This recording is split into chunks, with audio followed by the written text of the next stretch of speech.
Hello guys, punta tayo dito sa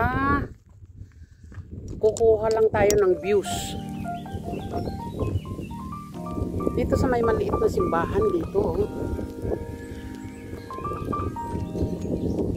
Dito naman is ay wow, mga bago lahat ang mga kalsada nila, bagong ano. Ayan.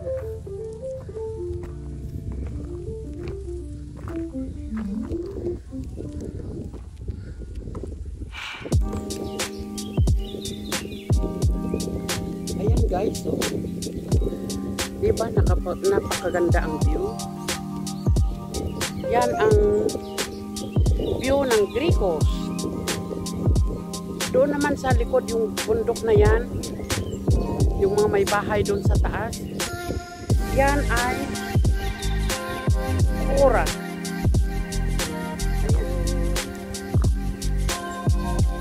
Tagal-tagal ko na dito, hindi ko pa napasok itong paalis na rin yung isang barko, oh.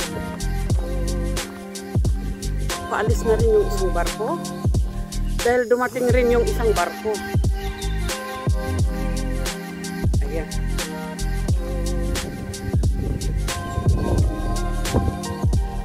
May kampana dito, oh.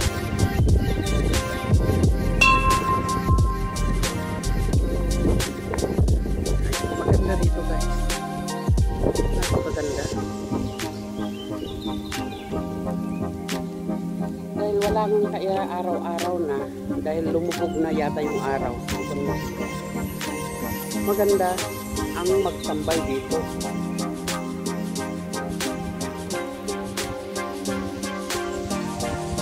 So punta na tayo dun sa baba.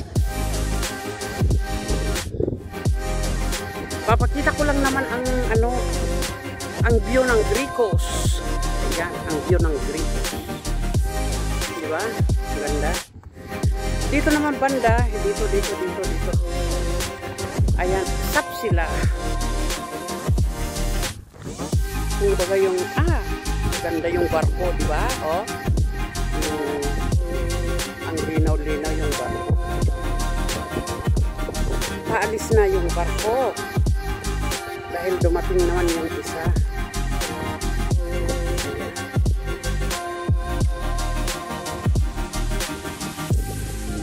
Ganda yung mga bulaklak dyan na yung pink ba yan mga yan? O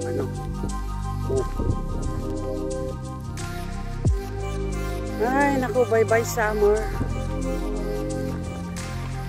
Nandyan yung motor ko, oh. Nakatambay, naghihintay sa aking pagbabalik. Ayan. So i-continuous ko dyan sa baba dahil nandito ako sa taas, mahangin dito. Oh.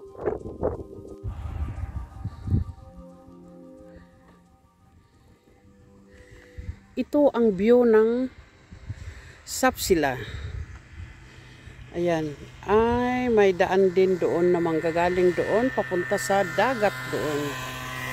So tumigil lang ako guys dahil para kukunin ko lang yung view ng Sapsila. Ito ay view ng Sapsila, tinatawag nila Sapsila. Yung nandun sa malapit sa dagat, mga Airbnb lahat ang mga yan, pinapaupahan during summer. Bihira lang ang mga tao na rito, nag-i-stay during winter. So lahat kung saan-saan sila nakatira. So yan lang ang masasabi ko sa inyo.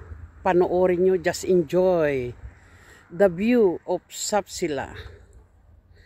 Ayan, dahil tapos na tayo doon sa Grico, ito ang views ng Sapsila. It's nice. Tutuloy natin doon sa baba dahil nandito tayo sa taas. Okay.